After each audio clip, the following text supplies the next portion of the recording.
ہمارے اس چینل کو ضرور سبسکرائب کریں۔ جزاکم اللہ خیر۔ اعوذ باللہ من الشیطان الرجیم، بسم اللہ الرحمن الرحیم، فقلت استغفروا ربکم انه كان غفارا يرسل السماء عليكم مدرارا ويمددكم بأموال وبنين ويجعل لكم جنات ويجعل لكم أنهارا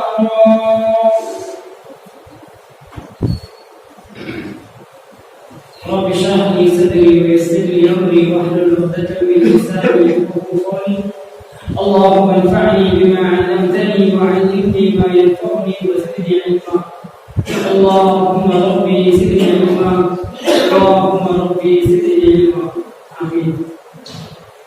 برادران اسلام، نوجوانان اسلام، پردہ نشین خواتین اسلام اور عزیز پیارے بچوں، ہر طرح کی حمد و ثنا، بزرگی و بڑائی، شان و شوکت، عزت و جلال، ہماری ساری عبادتیں، رکوع و سجود، قیام و خوما، نظر و نیاز، قربانی، ہر قسم کی عبادتیں جانی مالی مدنی صرف اس اللہ وحدہ لا شریک کے لائق و زیبا جس کے قبضہ قدرت میں ہم تمام کی جانیں محفوظ ہیں۔ وہی اللہ رب العالمین ہے جو پوری کائنات کا پالنہار ہے، وہی اللہ رب العالمین ہے جو بیمار کرتا ہے اور شفا بھی عطا کرتا ہے، وہی اللہ رب العالمین ہے جو ہمیں روزی پہنچاتا ہے، اور وہی اللہ رب العالمین ہے جو مانگنے والوں کو بھی دیتا ہے اور نہ مانگنے والوں کو بھی دیتا ہے، وہی اللہ رب العالمین ہے جس کی تعریف، جس کی بڑائی انسان کی زبان سے حاصل ہے۔ سبحان اللہ و بحمدہ عدد خلقہ ورضا نفسہ وزنۃ عرشہ ومداد کلماتہ۔ بعد درود السلام نازل ہوئے تمام انبیاء کرام پر، خصوصاً میرے اور آپ کے آخری نبی جناب محمد رسول اللہ صلی اللہ علیہ وسلم کی ذات پر۔ اللهم صل على محمد وعلى آل محمد كما صليت على إبراهيم وعلى آل إبراهيم إنك حميد مجيد۔ اللهم بارك على محمد وعلى آل محمد كما باركت على إبراهيم وعلى آل إبراهيم إنك حميد مجيد۔ برادران اسلام، اس مختصر سی حمد و صلات کے بعد آج آپ کے سامنے استغفار کیا ہے، اس کی کیا اہمیت ہے، برات اور حدیث پر انشاءاللہ روشن کرنے کی کوشش کروں گا۔ دعا فرمائیں کہ اللہ تبارک و تعالیٰ مجھے حق بات کہنے، ہم تمام کو حق بات سننے اور ساتھ ساتھ عمل کرنے کی توفیق عطا فرمائے، آمین یا رب العالمین۔ معزز حاضرین، ہم سب جانتے ہیں، اپنے اپنے اعتبار سے ہم سمجھتے ہیں کہ میں مسلمان ہوں،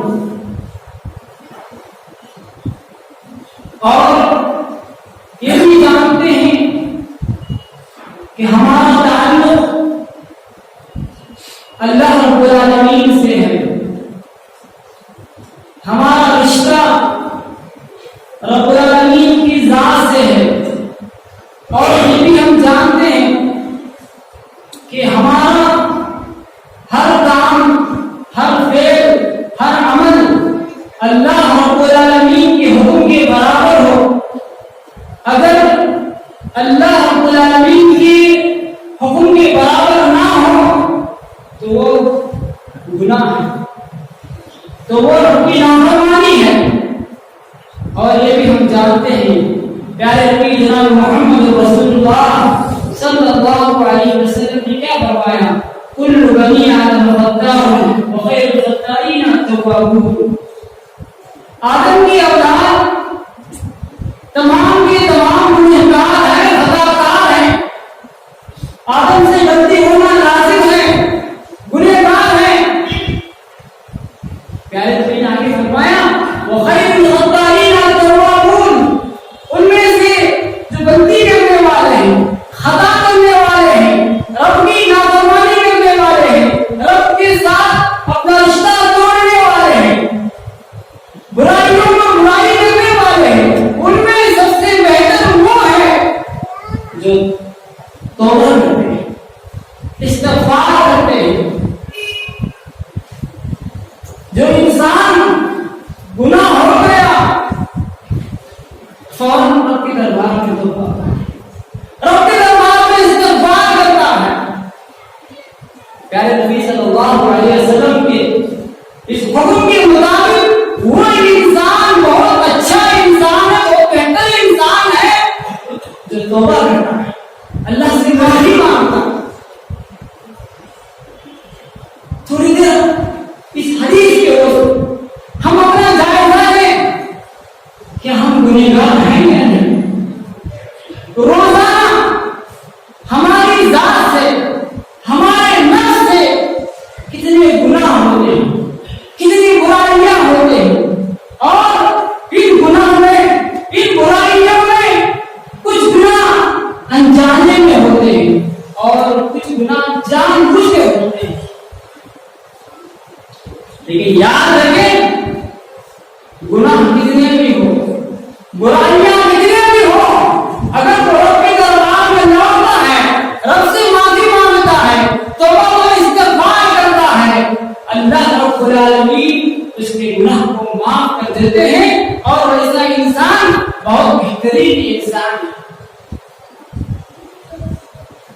کیونکہ جو انسان توبہ و استغفار کرتا ہے، اللہ سے معافی مانگتا ہے، اللہ کے دربار میں اپنے گناہوں کو پیش کر کے روتا ہے، اللہ تبارک و تعالی ایسے انسان کو عذاب نہیں دیتا.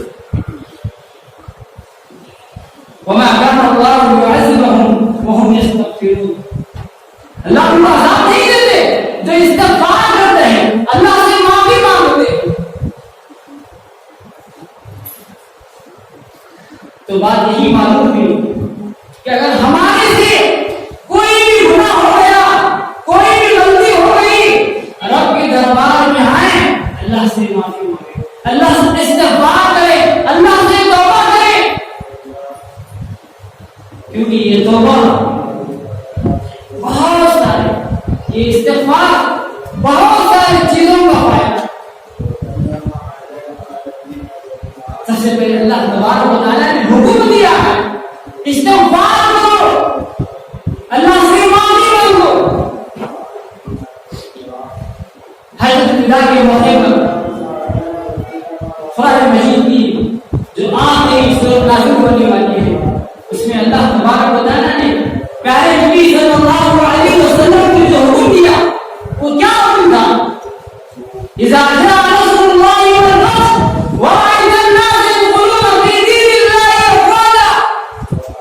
لوگ اللہ کے دین میں فوج در فوج داخل ہو رہے ہیں، لیکن خوش فہمی میں نہ رہے، بہت زیادہ بھولے نہ رہے، بہت زیادہ آرام نہ رہے.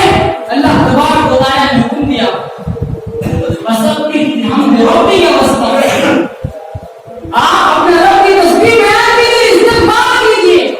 انہ کان توابا، کیونکہ وہ توبہ قبول کرنے والا. تھوڑی دیر کے لیے سوچیں، پیارے نبی صلی اللہ علیہ وسلم نے شخصیت کو اللہ استغفار کا حکم دے رہا ہے.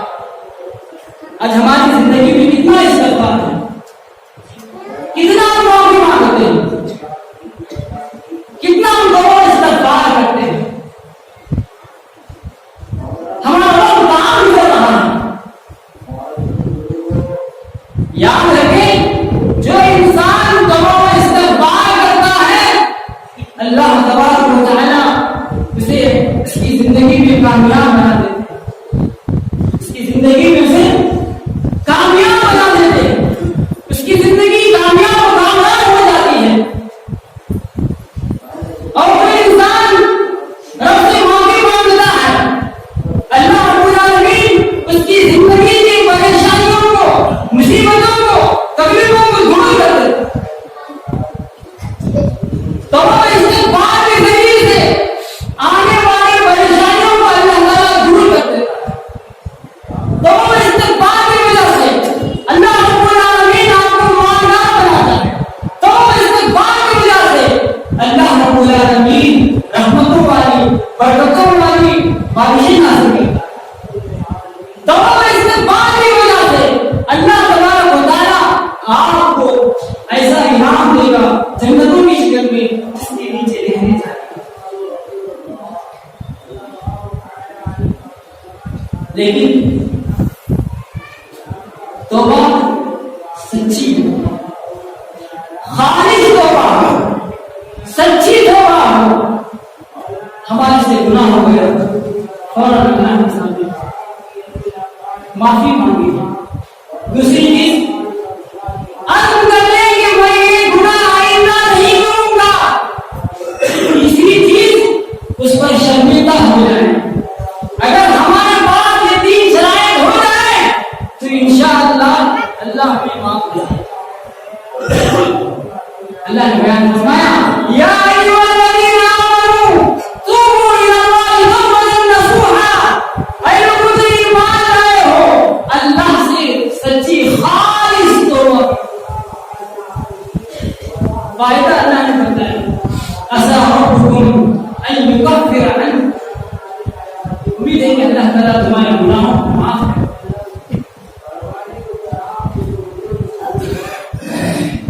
وَيُدْخِلْكُمْ جَنَّاتٍ تَجْرِی مِن تَحْتِھا الْأَنْہَارُ، گناہ کو معاف کرنے کا یہ فائدہ نہیں دنیا کا فائدہ، آخرت کا فائدہ یہ ہے کہ اللہ تبارک و تعالیٰ تمہیں ایسی جنتوں میں داخل کرے گا جس کے نیچے نہریں جائیں گی۔ بتائیے ذرا کہ استغفار کر لیجیے، اللہ تمہارے گناہوں کو معاف کر دے گا اور تمہیں جنتوں کا مالک بنا دے گا۔ ہم نہیں چاہتے کیونکہ ہمارا دل سخت ہے، ہم نہیں چاہتے کہ ہمارا گناہ معاف ہو، ہم نہیں چاہتے کہ ہم جنت کے مالک بن جائیں۔ کیوں؟ کیونکہ ہمارا دل سخت ہے، ہمارے دل کو نرم کرنے کی ضرورت ہے۔ آج ہمارے گناہ کیا ہے؟ آج ہماری برائیاں کیا ہیں؟ آج ہم سے بہت سے گناہ ہو رہے ہیں۔ یاد رکھیں پیارے نبی جناب محمد رسول اللہ صلی اللہ علیہ وسلم نے بیان فرمایا کہ ایک مومن جب اس سے کوئی گناہ ہوتا ہے وہ ایسا سمجھتا ہے کہ گویا کہ اس کے اوپر ابھی تھوڑی دیر میں ایک پہاڑ گرنے والا ہے۔ گویا کہ ایک مومن ایک معمولی گناہ کو بھی پہاڑ سمجھتا ہے، لیکن ایک فاجر، ایک کافر انسان، ایک نافرمان انسان گناہ کو ایک مکھی کے برابر سمجھتا ہے۔ اس کے نام کے اوپر آ کر بیٹھ جائے اور اسے ہاتھ سے حرکت کرتا ہے، ہاتھ سے اڑا دیتا ہے اور اوپر چلے جاتا ہے۔ سوچو آج ہماری حالت کیا ہے؟ ہم گناہ پر گناہ کرتے ہوئے ہم گناہوں کو ایسے ہی مکھی کی طرح اڑا رہے ہیں۔ ہمارا تصور کہاں ہے؟ ہمارا خیال کہاں ہے کہ ہم گناہ کو پہاڑ سمجھیں جو ابھی ہمارے اوپر گرنے والا ہے؟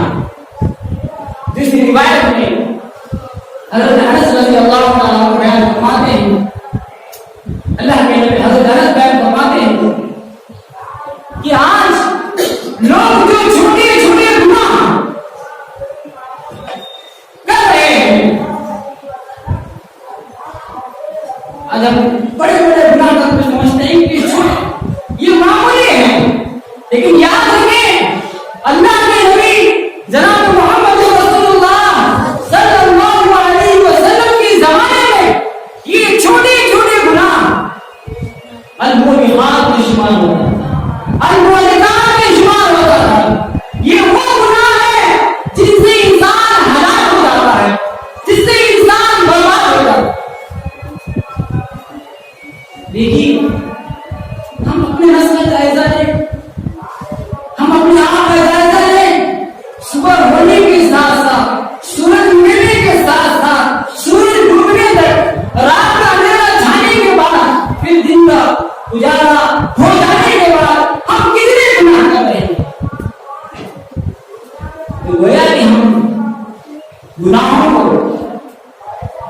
مکھی بیٹھنے کے بعد تصور کرتے ہیں، کوئی اہمیت ہمارے پاس نہیں ہے۔ حالانکہ جب انسان اللہ سے توبہ کرتا ہے، اللہ سے معافی مانگتا ہے، اللہ تبارک و تعالیٰ نے اسے بے شمار انعامات سے نوازا ہے۔ آج کوئی نہیں چاہتا کہ وہ مالدار بن جائے، کوئی نہیں چاہتا کہ اللہ تعالیٰ رحمت کی بارش نازل کرے۔ ضرورت اس بات کی ہے استغفار کریں۔ انبیاء علیہ السلام کا شیوا یہی تھا کہ غلطی ہو جاتی، ان سے کوئی گناہ ہو جاتا، فوراً رب کے دربار میں حاضر ہوتے، معافی مانگتے۔ جیسے حضرت آدم علیہ السلام سے غلطی ہو گئی، رب کے دربار میں دعا کرتے ہیں، معافی مانگتے ہیں، ربنا ظلمنا انفسنا وان لم تغفر لنا وترحمنا لنكونن من الخاسرین۔ اے ہمارے رب، ہم سے گناہ ہو گیا ہے، ہم سے غلطی ہو گئی ہے، اگر تو ہمیں معاف نہ کرے گا ہم خسارہ اٹھانے والوں میں سے۔ یونس علیہ السلام سے غلطی ہو گئی، رب سے معافی مانگنے لگے، لا الہ الا انت سبحانک انی کنت من الظالمین۔ تیرے سوا کوئی معبود نہیں، تیرے سوا کوئی سچا حقیقی نہیں ہے، تو پاک ذات ہے، آپ ظالموں میں سے۔ پیارے نبی جناب محمد رسول اللہ صلی اللہ علیہ وسلم نے کیا فرمایا تھا؟ آپ آخری نبی، خاتم النبیین میں سے، اللہ نے آپ کے اپنے تمام گناہ معاف کر دیا ہے۔ اس کے باوجود وہ لوگوں سے کہتے ہیں، یا ایھا الناس، اے لوگوں سنو، میں اللہ کے دربار میں تو استغفار کرو، کیونکہ میں یہ دن میں 100 مرتبہ اللہ سے توبہ و استغفار کرتا۔ وہ نبی جن کے کوئی گناہ نہیں، وہ ایک دن میں 100 مرتبہ استغفار، اور آج ہم گنہگار ہو کر ایک مرتبہ استغفار کی فرصت میں نہیں۔ ایسے ہی نبی پیارے نبی جناب محمد رسول اللہ صلی اللہ علیہ وسلم، پیارے صحابی افضل البشر بعد الانبیاء حضرت ابوبکر صدیق رضی اللہ تعالی عنہ کو دعا سکھلاتے ہیں، اللہم انی ظلمت نفسی ظلما کثیرا ولا یغفر الذنوب الا انت فاغفر لی مغفرۃ من عندک وارحمنی انک انت الغفور الرحیم۔ کیا ہے اس دعا میں؟ یہی کہ اے اللہ، میں نے اپنے نفس کو ظلم کیا، میں گنہگار اور خطاکار ہوں، اور یہ غلطی معاف کرنے کی ذمہ داری صرف تیری ہے، یہ تیری شان ہے، تو ہی مجھے معاف کر سکتا ہے۔ یہ دعا سب لوگوں کی ہے، سب لوگ درود شریف کے بعد قاعدے میں پڑھتے ہیں، لیکن تھوڑی دیر کے لیے سوچیں، اس بڑے بڑے نیک لوگ اللہ رب العالمین سے اتنا استغفار کرتے ہیں، ہماری زندگی میں اتنا استغفار ہے۔ نوح علیہ السلام کی وہ مشہور آیت جس کی وہ اپنی قوم کو سمجھاتے ہیں، اللہ فرماتا ہے فَقُلْتُ اسْتَغْفِرُوا رَبَّكُمْ إِنَّهُ كَانَ غَفَّارًا۔ اپنے رب کے دربار میں استغفار کرو، اپنے رب کے دربار میں معافی مانگو، إِنَّهُ كَانَ غَفَّارًا، معاف کر دے گا۔ پہلا فائدہ کہ جو انسان اللہ سے اللہ اسے معاف کرتا ہے. یرسل السماء علیکم مدرارا، جو توبہ استغفار کرتا ہے اللہ رب العالمین اسے موسلادھار بارش سے نازل فرماتا ہے. تیسرا فائدہ وَيُمْدِدْكُم بِأَمْوَالٍ وَبَنِينَ وَيَجْعَلْ لَكُمْ جَنَّاتٍ وَيَجْعَلْ لَكُمْ أَنْهَارًا. تیسرا فائدہ یہ ہے آج سب لوگ پریشان ہیں مال کے لیے. ہاں ہر آدمی چاہتا ہے مالدار بن جائے، میں مالدار بن جاؤں. ہر آدمی چاہتا ہے دولت اسی طرح مل جائے. استغفار کیجیے، اللہ سے معافی مانگیے، اللہ کے سامنے روئیے. اللہ فرماتا ہے وَيُمْدِدْكُم بِأَمْوَالٍ، تمہارے مال میں دگنا زیادہ کرے، بڑھاتے جائے. وَبَنِينَ، اور اولاد بیٹوں سے اللہ تعالیٰ نوازے گا استغفار کی وجہ سے. تھوڑی دیر سوچیں کتنے لوگ سے جن کو اولاد نہیں ہے، پریشان ہیں، بہت سارے علاج کر لیے ہیں، لیکن ان کی زندگی میں استغفار نہیں ہے، ان کی زندگی میں استغفار نہیں ہے، ان کی زندگی میں اللہ سے معافی مانگنا تصور خیالی میں نہیں. کتنے جھنڈے گٹوں کے پاس جا کر آئے، کتنے مزاروں بابوں کے پاس جا کر آئے بیٹوں کے لیے، لیکن اللہ کہتا ہے آپ کو بیٹے چاہیے، آؤ میرے دربار میں استغفار کرو. وَيُمْدِدْكُم بِأَمْوَالٍ وَبَنِينَ وَيَجْعَلْ لَكُمْ جَنَّاتٍ وَيَجْعَلْ لَكُمْ أَنْهَارًا. اور دنیا کے فائدے کے ساتھ آخرت میں فائدہ، اللہ تعالیٰ آپ کو جنت جس کے نیچے نہریں جاتی ہے اس کا مالک ہے. مشہور واقعہ حضرت امام احمد بن حنبل رحمہ اللہ، بہت بڑے امام.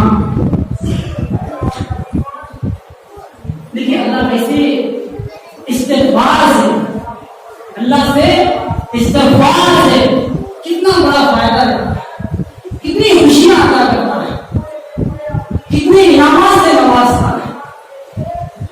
امام احمد بن حنبل رحمہ اللہ کسی گاؤں میں گئے، وہاں پر اس گاؤں کی مسجد میں قیام کرنا، وہاں ٹہلنا چاہ رہے تھے کہ وہاں کی مسجد کی ذمہ داروں نے انہیں وہاں رکنے کی اجازت نہیں. بات چل رہی تھی ذمہ داروں اور حضرت امام احمد بن حنبل کے درمیان کہ اتنے میں ایک نام جاری روٹی بنانے والا وہاں سے گزر رہا تھا. دھیان سے سنیے، وہ روٹی بنانے والا وہاں سے گزر رہا تھا، دونوں کی باتیں سنا اور کہا کہ سنو، میں اس شخص کو میں اپنے گھر لیتا ہوں، اس شخص کو میں اپنے گھر لے جاؤں گا. اور وہ روٹی بنانے والے اس شخص کو امام احمد بن حنبل کو اپنے گھر لے گئے. چار پائی پر پلنگ پر آرام کرنے کے لیے کہا. پھر اس کے بعد وہ روٹی بنانے والے آٹا لیے اور آٹا گوندھ رہے تھے، آٹا گوندھنے لگے اور کہتے جا رہے تھے استغفر اللہ استغفر اللہ استغفر اللہ. آٹا گوندھ رہے ہیں اور ان کی زبان سے جاری ہے استغفر اللہ استغفر اللہ. حضرت امام احمد بن حنبل رحمہ اللہ نے ان سے کہا کہ یہ استغفر اللہ سے آپ کو کچھ فائدہ ہوا، یہ استغفر اللہ سے تمہیں کچھ فائدہ ہوا؟ تو انہوں نے جواب دیا، وہ جواب ہمارے لیے میرے لیے، آپ کی سب کے لیے.